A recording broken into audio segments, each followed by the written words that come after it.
Broadcasting from our Eros Park studios every Monday to Friday, Primetime News prides itself in delivering contextualized news events shaping the domestic, continental and global fronts. Welcome to the Monday edition and many thanks for joining me. I'm Selima Shumwefeleni Masipa. Headlining tonight's bulletin, as world leaders gather in New York to shape the future of the global community, Namibian President Nangolo Mbumba highlighted the importance of youth and civil society in global affairs. Speaking on Saturday at the conclusion of the summit of the Future Action Days at the United Nations headquarters, Mbumba noted that youth played a critical role in shaping debates and new commitments outlined in the Pact for the Future. More from this insert. The Pact for the Future set out key global priorities for humanity, which are sustainable development and financing, international peace and security, science, technology and innovation, the empowerment of youth and future generations, and global governance. I extend heartfelt congratulations to the respective facilitators and all member states of the United Nations for this profound accomplishment. The Summit of the Future, under the able leadership of the permanent representatives of Germany and Namibia, has been a collective effort over the past 18 months to build consensus and restore trust, and to reinforce the principles of dialogue, cooperation, and shared responsibility. Excellencies, we need the UN because at the heart of this institution is a simple yet profound principle. Global problems require global solutions. Home Affairs Minister Albert Kawana has demanded an unconditional apology from the German government for its role in the Nama of Herero genocide during pre-independence Namibia. Kawana said the apology, combined with reparation to the affected communities, will be a form of restorative justice to these communities, many of whom still bear the brunt of the genocide through displacement and a loss of identity, among other challenges. The minister made the remarks at the Dobe border post in the Oshadonjupa region during the official welcoming ceremony of close to 100 Botswana of Namibia descent who returned to the country of their forefathers recently. There's no doubt in the minds of the Namibian people that the event of 1904 to 1908 was nothing but genocide. That is why today our people are unconditionally demanding acknowledgement in no uncertain terms that what happened during that period is nothing but genocide. The Namibian nation is unconditionally demanding an apology for this dark history. The Namibian nation is unconditionally demanding restorative justice by means of reparation in order to heal the wounds of that dark history. Meanwhile, at the same occasion, the head of the Botswana delegation, Anna Maria Mokgethi, who is also the country's Minister of Labour and Home Affairs, noted Botswana is proud to have hosted Namibians at a time when it mattered the most. She praised the group for being model citizens of Botswana during their stay there and for having contributed to the country's programs in one way or another. The returnees are currently hosted at a reception center in Gum, where they are expected to stay until they are processed to proceed to a new communal area reserved for them called Ochipahewa in the Gum district. As Botswana, we remain honored to have hosted a hard-working, law-abiding community of descendants of Namibians who have been contributing immensely to the development of Botswana.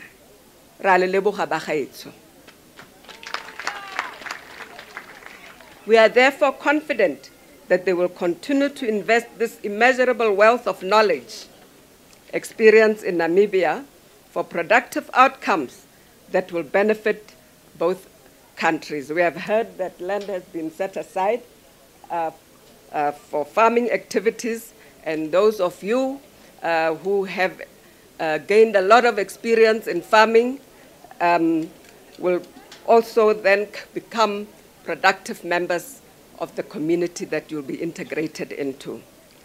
SWAPO Party presidential candidate and party vice president Netumbo Nandi-Ndaitwah has called on its members and supporters to ensure the party wins with a 2/3 majority and reclaim the Erongo region. This, according to Nandi-Ndaitwah, is to see to it that the region is managed in a manner that will bring prosperity to the whole nation, cognizant of the region as a trading gateway to the world.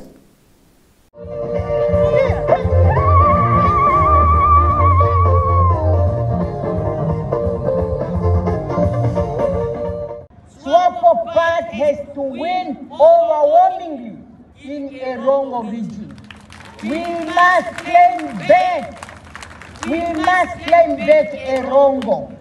We must make sure that we manage our port, we manage our resources in a manner that we make sure that it benefits our people. Comrades, we will continue to put in place the right laws to ensure that maximum benefits from our resources are achieved, while recognizing the importance of investors, both locally and foreigners.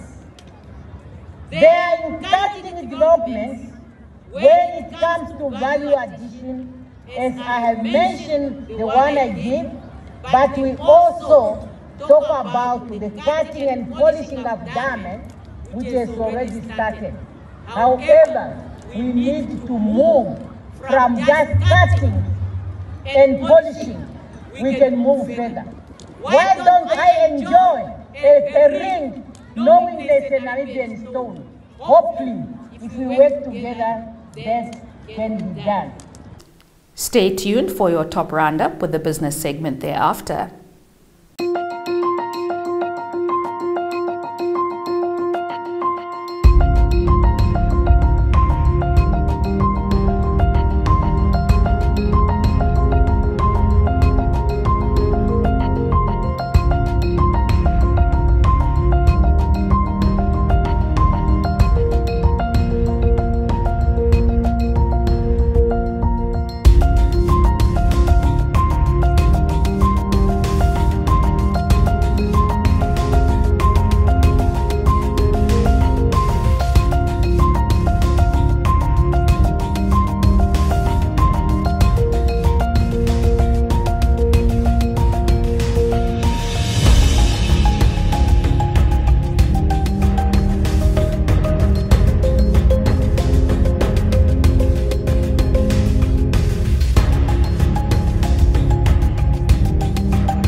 Welcome to the Primetime Biz segment, the slot encompassing business and economics.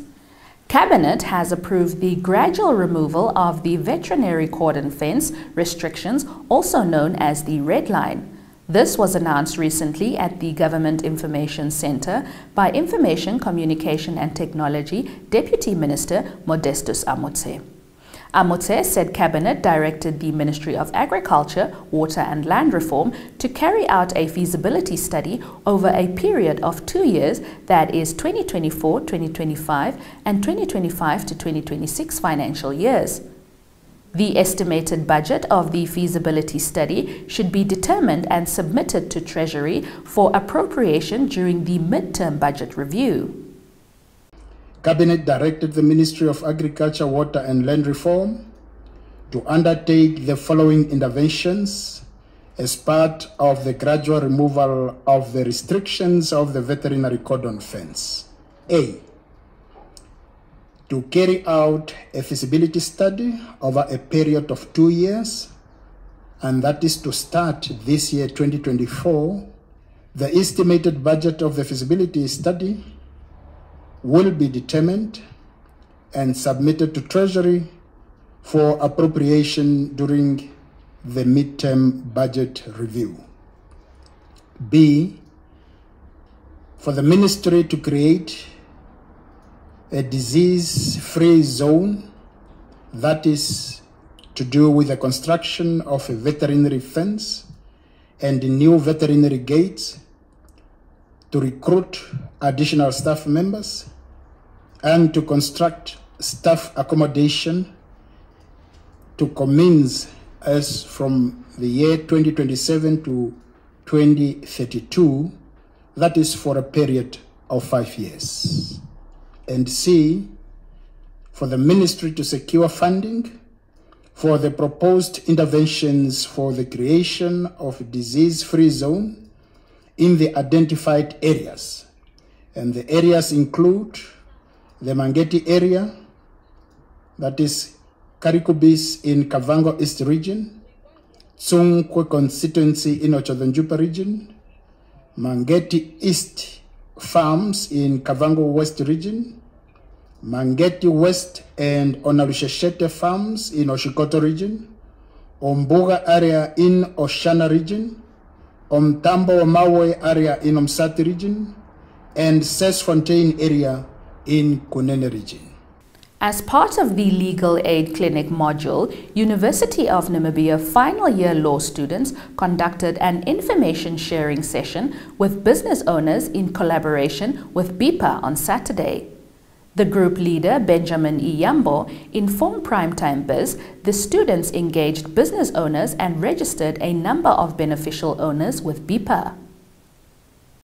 So what we are doing basically is we saw that there was a change in legislation for the Companies Act as well as the Close Cooperation Act, in particular Section 122 of the Companies Act as well as Section 16 of the Close Cooperation Act. So now chief amongst the amendments that came about with these two legislation was the mandatory beneficial ownership declaration. So we then took it upon ourselves as legal aid students to actually provide awareness to the general public, to be the gateway between BIPA and the public, to educate the public on BO.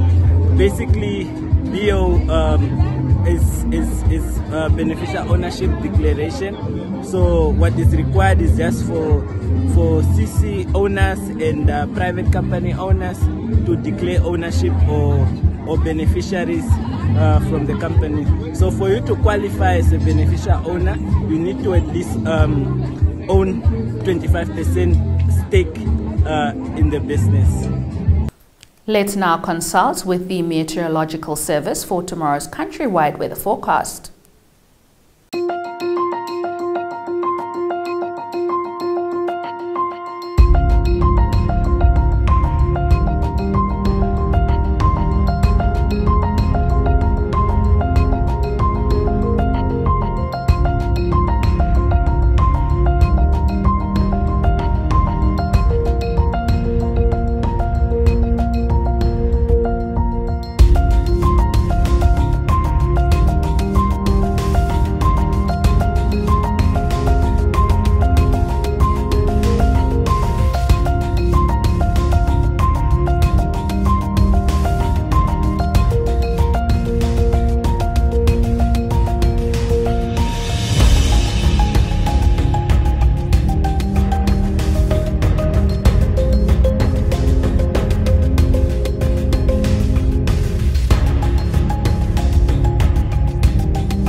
Welcome to Sport Planet, the segment dedicated to all things sporting action. La Liga football dominates tonight's segment.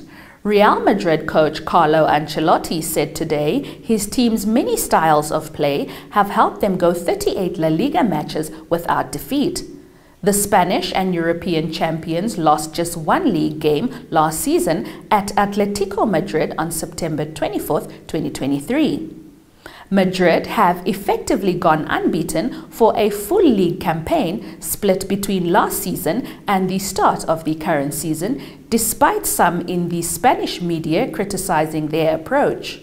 Barcelona hold the record for the longest unbeaten run in the Spanish top flight, going 43 games without defeat between April 2017 and May 2018 under Luis Enrique and mainly Ernesto Valverde. Madrid hosts Alaves on Tuesday, aiming to cut down the 4-point gap on leaders Barça in what will be Ancelotti's 300th game at the helm across 2 spells in all competitions. Staying with La Liga football, Barcelona goalkeeper Marc-Andre ter Stegen will have surgery on a ruptured knee tendon, the Catalan club said today, with the club's captain potentially sidelined for the rest of the season. Barcelona, in a statement, said ter Stegen has a complete rupture in the patella tendon in his right knee. The 32-year-old German international was stretchered off after falling awkwardly during his team's 5-1 victory over Villarreal on Sunday. Ter Stegen, who was criticized after making a mistake in Barcelona's 2-1 Champions League defeat at Monaco on Thursday, suffered the injury before halftime at Villarreal's Estadio de la Ceramica. Your sports roundup is up next.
This is where we conclude tonight's bulletin. Much appreciation for making a date with me. Make sure to catch Primetime News tomorrow. A parting reminder to kindly follow the on-screen prompts to stay abreast with happenings on the local, continental and international fronts. From myself, Selima Shumwefeleni Masipa, and the creative force behind the Primetime News, it's goodbye for now and good night.